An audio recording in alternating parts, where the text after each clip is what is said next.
Hello students. तो कैसे हैं आप सब लोग। आशा करता हूं आप लोगों ने पिछले वाले लेक्चर में मेरा अनुपात समानुपात का जो 2 वीडियोस हैं उनके फॉर्मूले और थ्योरी वगैरह सब पढ़ ली होगी। तो आज हम लोग आप लोगों के लिए कुछ इससे संबंधित महत्वपूर्ण प्रश्न डिस्कस करने जा रहे हैं, ठीक है ना। तो आप लोग देखिएगा, पहला क्वेश्चन अनुपात समानुपात से मेरा ये है, ए बी से 40% अधिक है तथा बी सी से 20% कम है, ठीक है। तो बी और सी का अनुपात क्या होगा, ठीक है। इसमें आपको विशेष रूप से ये बताना है कि ए बी और सी का अनुपात क्या होगा जबकि ए बी से 40% ज्यादा है और बी सी से 20% कम है। यानी कि ए और बी में आपस में तुलना की हुई है और बी और सी में आपस में तुलना की हुई है। तो ये आपको बताना है, ठीक है ना। इसको एक बार पॉज करके क्वेश्चन को दोबारा से आप ध्यान से पढ़ लीजिए, फिर अपन स्टार्ट करते हैं इसको। तो इसका जो तरीका है वो ये है, ए बी से 40% ज्यादा है और बी सी से 20% कम है। यानी कि ए की तुलना बी से हुई है और फिर बी की तुलना किससे हुई है, सी से हुई है। तो सबसे पहले यदि सी को मैं मान लू कुछ, तो उसकी वजह से मुझे बी प्राप्त हो जाएगा और उस बी के मान से मुझे फिर बाद में ए प्राप्त हो जाएगा। क्योंकि यहां पे साफ दिखाई दे रहा है ए बी का 40% ज्यादा यानी कि 140% है। ए क्या है, बी का 140% है और बी जो है वो सी का कितना परसेंट है, बी जो है वो सी का 80% है। क्योंकि 20% कम होने का मतलब होता है 80% है। तो सबसे छोटी स्टार्टिंग जो है शुरुआत हम सी से करेंगे, क्योंकि यहां से सी को कुछ भी मानते ही, जैसे एक्स माने अपन सी को, तो इसको मानते ही बी प्राप्त होगा और बी से हमको क्या प्राप्त हो जाएगा, ए। तो मैं मान लेता हूं, माना C बराबर x। तो अगर C x है तो यहां से आपको B प्राप्त हो जाएगा। B कितना होगा, C से 20% कम, तो यानी कि C का 80%। किसी भी संख्या का 20% कम कितना होता है, ठीक है। पूरी संख्या को 100/100 मानते हैं अपन, तो 100/100 यदि उसमें से 20/100 जाएंगे, 20% का मतलब 20/100, तो 100/100 में से 20/100 जाएंगे तो कितना बचेगा, 80/100। तो किसका, C का। तो B जो है वो C का 80/100 है। मैं दोबारा बोल रहा हूं इस चीज को, C का मतलब गुणा 80% है। 80%, 80 पर माने प्रति बटे 100 है, ठीक है। तो ये आपका B हो जाएगा, ठीक है। तो B आपको मिल गया, ठीक है। अब अपन चलते हैं आगे। ए जो है वो B से 40% अधिक है, यानी कि B का 100/100 तो है ही है, उसमें 40% और जुड़ेगा तो 140% हो गया बी का। तो ए जो है वो बी का कितना है, बी का 140% है, ठीक है, बी का। यहां पे आप ध्यान से देखिए, बी पहले से कितना है, बी जो है वो, इसको भी आप चाहो तो सॉल्व कर लो। यहां पर सी का मान रख दीजिए, सी कितना था, एक्स। तो 80x/100 बराबर, इसको काट दीजिए, ये हो जाएगा 4 और ये 5, तो ये आ जाएगा 4/5x। अब अपन चलते हैं आगे। ये मान आप यहां रख दीजिए बी में, तो ये हो जाएगा, बी की जगह क्या रखेंगे, 4/5x यहां पर रखिए। तो 4/5x गुणा 140/100, 1 0 से 1 0 कट जाएगा, ठीक है। फिर देखिए यहाँ पे 2 से 2 बार और ये 5 बार, ठीक है। और तो नहीं कटेगा कुछ, तो आप लिख दीजिए 14 दूनी 28x/25, ये आपका ए का मान आ गया। अब आपको क्या मिल गया, अब मैं बात कर लेता हूं यहां पे ए अनुपात बी अनुपात सी चाहिए मुझे। तो मान रख दीजिए तीनों के, 28x/25 अनुपात बी कितना है, 4x/5 अनुपात x। तो इसको सरल करेंगे, तो अनुपात को सरल करने के लिए आप क्या करते हो, लासापा ले सकते हो नीचे वाली राशियों का, या बोलिए जो सबसे बड़ी संख्या है उसका गुणा जो नीचे का जो हर है, सबसे बड़ा जो हर है, ये तीनों हर है, इसके नीचे 1 है, तो यहां पे 25, 5 और 1 हर राशियां हैं, तो सबसे बड़ी हर राशि का गुणा कर दो पूरी संख्या में आप। या फिर इसको बोल सकते हैं कि एलसीएम ले लो 25, 5 और 1 का। तो ये कितना आ जाएगा, 28x, यहां कितना आएगा, यहां 25 का गुणा किया तो 25 से 25 कट गया, यहां 25 का गुणा किया तो 25 से 5 बार कटेगा ना ये, तो 5 चौका 20x और फिर 25 का गुणा x में होगा तो 25x, तीनों में से x भी कट जाएगा, सरल अनुपात ठीक है। तो 28:20:25, इनमें आपस में कोई भी चीज कॉमन नहीं है, तो यही अनुपात हमारा फाइनल आएगा। ठीक है, इसमें कोई आपको संशय हो तो एक बार देख लीजिए, चेक कर लीजिए इसको दोबारा। ठीक है, तो आपको ये समझ में आ गया होगा, ए बी से 40% अधिक और बी से 20% कम। तो सीधा सीधा आप शुरुआत किसी एक से करिए एक्स मान करके, और बाकी दोनों को निकाल लीजिए, फिर आप इसका सीधा सीधा अनुपात लेंगे तो ये कट जाएंगी राशियां, तो जो अंतिम अनुपात आएगा वो ये आएगा।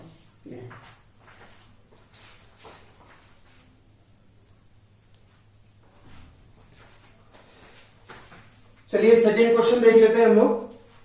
दूध और पानी के मिश्रण में टोटल कितना है, 42 लीटर मिश्रण है, 42 लीटर। दूध और पानी का अनुपात दिया हुआ है 5:2। ठीक है, 5 भाग दूध के हैं, 2 भाग पानी। यदि इस मिश्रण में 3 लीटर पानी और मिला दिया जाए, ठीक है, क्या मिला रहे हैं, पानी मिला रहे हैं, 3 लीटर और पानी मिला रहे हैं, तो नए मिश्रण में दूध और पानी का अनुपात क्या होगा। ठीक है, तो एक पॉज करके समझ लीजिए, स्टार्ट करते हैं इसको फिर अपन। तो सबसे पहले इसका जो तरीका है करने का वो ये रहेगा कि जो 42 लीटर मात्रा है कुल, उसमें से दूध और पानी अलग अलग करना है अपन को। ठीक है ना, दूध और पानी अलग अलग करना है। तो 42 लीटर मात्रा में से दूध और पानी अलग अलग करेंगे, तो यहां पर अनुपात से दिखाई दे रहा है, अगर 5 भाग दूध के हैं तो 2 भाग क्या है, पानी है। तो मैं अगर केवल दूध की बात करूं तो दूध का जो मात्रा है वो किस तरह निकलेगी, दूध की मात्रा बराबर दूध का अनुपात। ठीक है, मैं लिख देता हूं फॉर्मूला, दूध की मात्रा बराबर दूध का अनुपात बटे कुल अनुपात। ठीक है, ये क्या होता है, अनुपातों का योग, कुल अनुपात। ये फॉर्मूला पहले बताया हुआ है आपको, गुणा कुल मात्रा। कुल मात्रा कितनी है मिश्रण की, तो ये मैं लिख देता हूं कुल मात्रा। तो ये हो जाएगा दूध का अनुपात 5, कुल अनुपात कितना हो जाएगा, 5 और 2 7, कुल मात्रा कितनी हो जाएगी 42 लीटर। तो 7 छिकी 42, तो 6 पंजे 30, 30 लीटर दूध होगा इसके अंदर। 30 लीटर दूध होगा तो जल कितना हो गया, जल की मात्रा 42 कुल है, 30 लीटर दूध है, तो 42 कुल राशि में से दूध की मात्रा हटा दें तो 12 लीटर जो बचेगा वो क्या होगा, आपका जल। 12 लीटर यदि जल है तो दूध और जल दोनों अलग अलग मिल गए, अब वो और ज्यादा 3 लीटर जल और ज्यादा मिला रहा है। अब जल को मिलाएगा तो जल की राशि किसमें जाएगी, जल में ही जाएगी ना। जुड़ेगा तो किसमें जुड़ेगा, जो पानी है वो पानी के साथ जुड़ेगा। तो अब नई मात्रा कितनी हो गई जल की, नई मात्रा किसकी, जल की, कितना हो जाएगी, 12 में 3 जोड़ेंगे तो 15 लीटर हो जाएगी। तो फिर नया अनुपात कितना आ जाएगा आपका, नया अनुपात किसका, पहले दूध आएगा फिर जल आएगा। ठीक है ना, तो दूध और जल का, दूध और पानी का नया अनुपात, तो दूध और पानी का, तो दूध कितना है आपका 30 और पानी कितना है 15, तो नया अनुपात कितना हो जाएगा, ये सरल अनुपात, कट कर लो आप इसको, 15 दूनी 30, 15 1 15, तो ये 2:1 इसमें आपका हो जाएगा। ठीक है, तो ये आपको समझ में आया, तरीका समझ में आ गया करने का, किस तरह से हल होगा ये।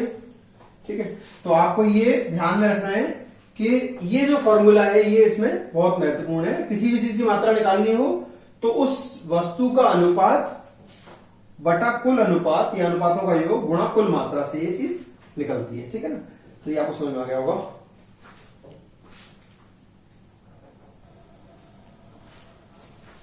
चलिए क्वेश्चन नंबर 3 समझ लेते हैं।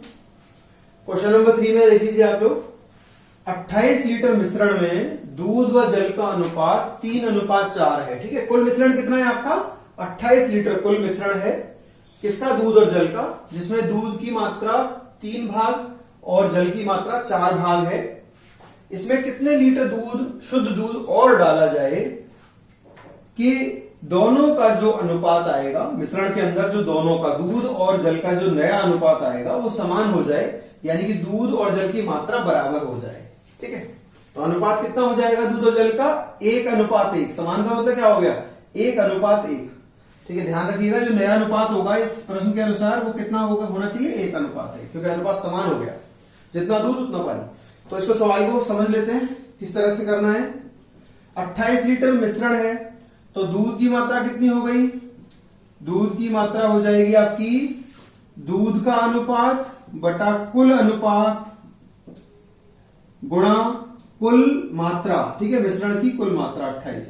तो ये हो जाएगा 3/7 गुणा 28, 7 चौक 28, 3 चौका 12 लीटर, 12 लीटर का दूध हो जाएगा। फिर पानी की बात करें, जल की, तो जल कितना होना चाहिए, तो जल का अनुपात बटा कुल अनुपात 3 + 4 गुणा कुल मात्रा 28, तो वापस से कितना हो जाएगा 4/7 गुणा 28, तो ये हो जाएगा 7 चौक 28, 16 लीटर।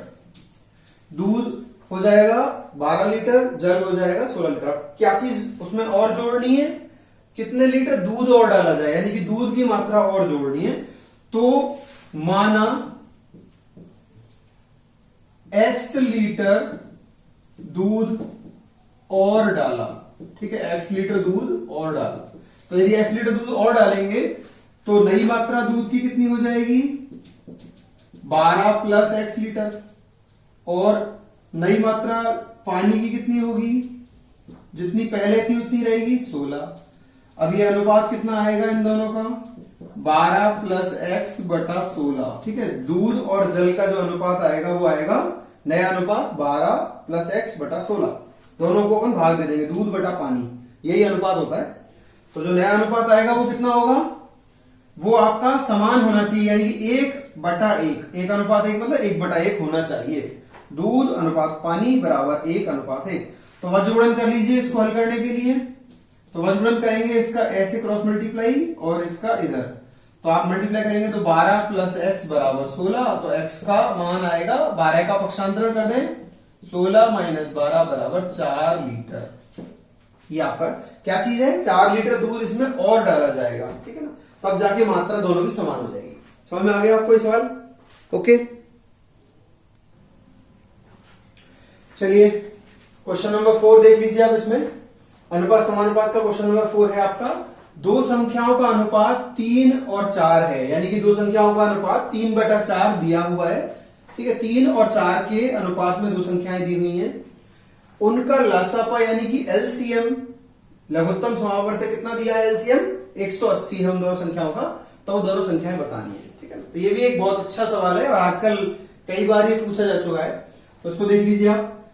अगर दो संख्याओं का अनुपात 3 और 4 है तो उन संख्याओं को मान सकते हैं, बिल्कुल किस प्रकार से, 3x और 4x, ठीक है, क्योंकि वो इस अनुपात में है, उनका सरल अनुपात ये है, तो उनमें कोई संख्या कॉमन कटी होगी, मान लेते हैं इसमें कॉमन x कटा, तो संख्याएं क्या हो जाएंगी 3x और 4x।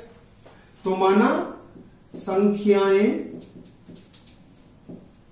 3x और 4x हैं, ठीक है। तो अब लासापा कितना हो जाएगा 3x और 4x का, तो 3x और 4x ध्यान से देखिए, 3x और 4x दोनों संख्याओं का लासापा क्या होता है, लासापा क्या होता है आप जानते हो, एलसीएम यानी कि लसप, लघुत्तम समावर्त्य, ठीक है, लघुत्तम समावर्त्य। क्या होता है ये लघुत्तम समावर्त्य, जो संख्या इस संख्या से क्या कर दे, एक ऐसी संख्या जो छोटी से छोटी हो, लेकिन इनमें से प्रत्येक संख्या से पूर्णतया क्या होनी चाहिए, विभाजित होनी चाहिए, ठीक है। लघुत्तम छोटी से छोटी संख्या जो दी गई प्रत्येक संख्या से विभाजित हो, उसको हम क्या बोलते हैं, एलसीएम या लसापा। तो ऐसी संख्या प्राप्त करने के लिए हम क्या करते हैं, इसमें से कॉमन भाग जो होता है उसको तो एक बार लिख लेते हैं कॉमन, क्योंकि दोनों में कॉमन है, तो ये x x दोनों में कॉमन है तो एक बार लिख लिया, और 3 और 4 का लसापा हम निकाल लेंगे, ठीक है। 3 और 4 जो है उन दोनों का लसापा कितना होगा, क्योंकि ये अभाज्य संख्याएं हैं, तो अभाज्य संख्याओं का लसापा उनका गुणनफल ही होता है। तो 3 और 4 का गुणनफल 3 चौक 12x, तो 12x इसका लसापा आ जाएगा, ठीक है ना। क्योंकि लसापा निकालते वक्त जो भी चीज बड़ी से बड़ी कॉमन होती है उसको एक बार लिखते हैं, और इन दोनों संख्याओं में लासापा लिया जाएगा जो कि अभाज्य होने के कारण गुणा कर लेंगे 12x, ठीक है। तो अब ये लासापा जो है वो प्रश्न अनुसार कितना है, ये हमारे अनुसार तो 12x है, प्रश्न के अनुसार कितना आ रहा है 180 आ रहा है, तो 180 के बराबर कर दीजिए इसको। तो यहां से आपको समीकरण क्या मिलेगा, x बराबर 180/12, ठीक है। तो ये कितना हो जाएगा, 12 एकम 12, कितना बचेगा 60, 12 पंजे 60, यानी कि x का मान कितना आ जाएगा 15। अब x 15 आ गया तो यहाँ पे संख्याएं कौन सी हो गई, 15 तिया 45, x का मान 15 है ना, 45 पहली संख्या हो गई और दूसरी संख्या कितनी हो गई 4x, तो 4 गुणा 15 यानी कि 60। तो ये दोनों संख्याएं हो गई आपकी, ठीक है ना।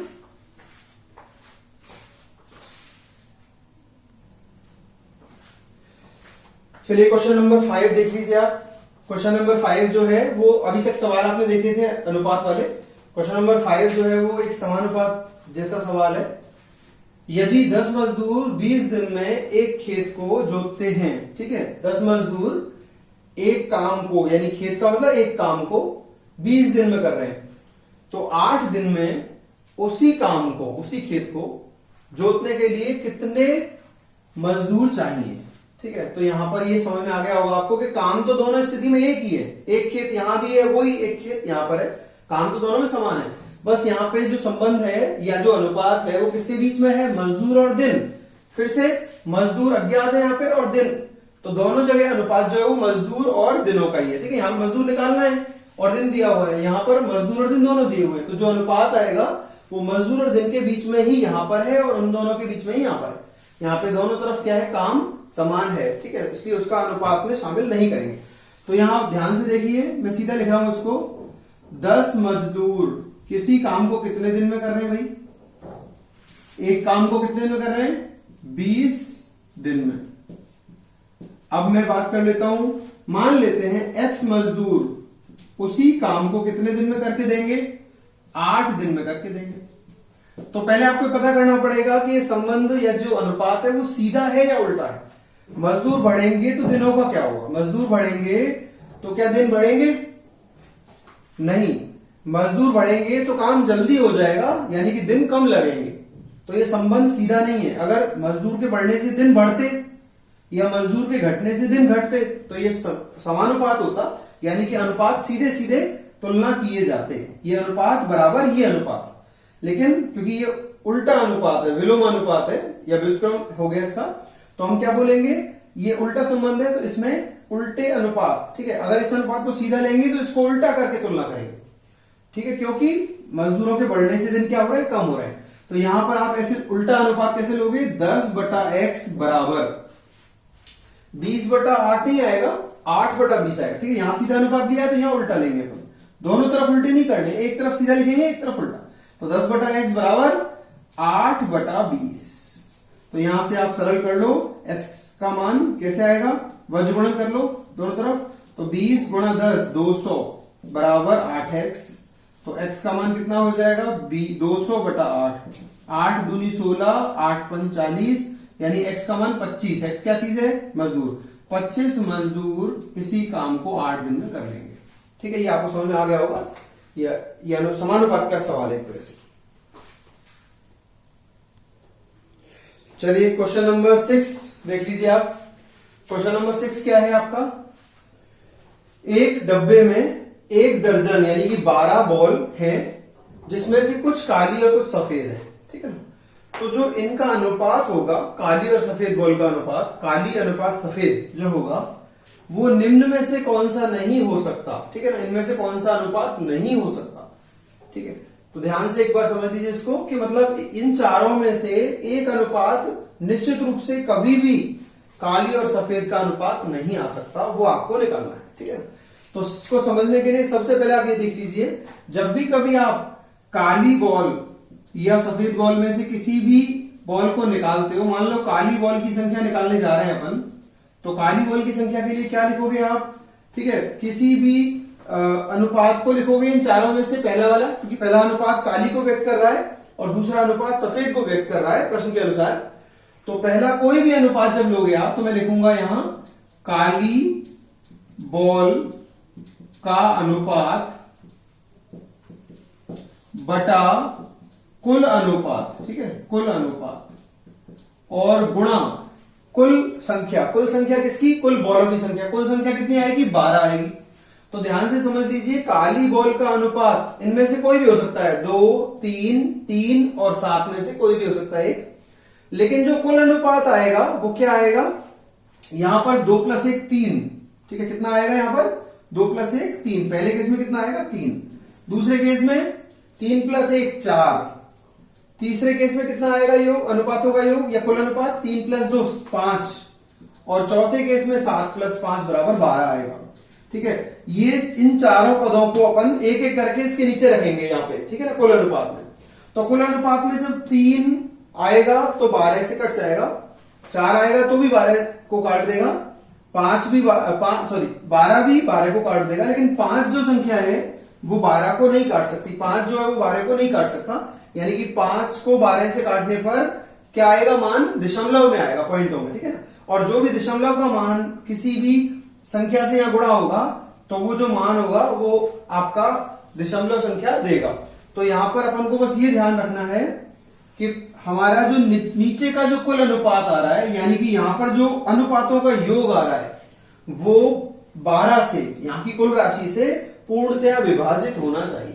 ऐसे सवालों को कई बार एग्जाम में पूछा गया है, तो बस आपको इतना सा देखना है शॉर्ट में कि इनके जितने भी अनुपात हैं उन अनुपातों का जो योग आ रहा है वो कुल संख्या को पूर्णतया विभाजित कर रहा है या नहीं कर रहा है। अगर कर रहा है तो संभव है, हो सकता है, अगर नहीं कर रहा है तो बिल्कुल वो अनुपात नहीं हो सकता। ठीक है ना, तो आपको ये विशेष रूप से ध्यान रखना है, ये लेटेस्ट सवाल है जो आजकल आने लगे। ठीक है,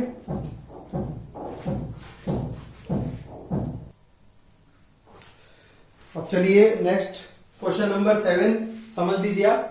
ठीक है, ये सवाल देखने में थोड़ा सा टिपिकल लगेगा, मुश्किल लगेगा आपको, लेकिन ये वास्तव में एक ट्रिकी सवाल है जिसको अपन थोड़ा सोच करके कम समय में कर सकते हैं। ठीक है ना, एक बार सवाल पढ़ लीजिए इसको। जितने समय में एक खरगोश 5 छलांग लगाता है उतनी ही देर में एक हिरण 3 छलांगे लगा लेता है। ठीक है, यानी कि एक निश्चित समय में अगर खरगोश 5 छलांग लगाता है तो उतने ही समय में हिरण कितना लगाता है, 3 छलांगे लगाता है। ठीक है, ये अगर खरगोश 5 छलांग लगा रहा है तो हिरण कितने लगा रहा है, 3 छलांगे लगा रहा है उतने ही समय में। चलिए, यदि हिरण की एक छलांग में जो दूरी तय की गई है वो खरगोश की 3 छलांगों के दूरी के बराबर है। ठीक है, यानी कि हिरण की एक छलांग की दूरी बराबर खरगोश की 3 छलांगों की दूरी। ठीक है, तो आपको हिरण और खरगोश की चालों का अनुपात बताना है। ठीक है, हिरण की चाल अनुपात खरगोश की चाल आपको बताना है। तो इसको ध्यान से अगर आप समझोगे तो आपको समझ में आएगा कि चाल जो होता है वो क्या होता है, चाल का सूत्र जो होता है वो होता है दूरी बटा समय। अगर मैं समय को निश्चित कर दूं, मान लेते हैं किसी निश्चित समय की बात कर रहा हूं, तो चालों का जो अनुपात होगा वो दूरियों का अनुपात ही होगा। ठीक है, मान लेते हैं समय को अपन क्या कर देते हैं, निश्चित कर देते हैं, फिक्स कर देते हैं या समान बना देते हैं। दोनों स्थितियों के लिए समय को क्या बना लेते हैं, समान। जैसे मान लेते हैं कि 1 मिनट में चली गई दूरी, दोनों के लिए 1 मिनट का समय फिक्स कर दें तो दोनों में क्या हो जाएगा, समान। तो जो चालों का जो अनुपात आएगा उसमें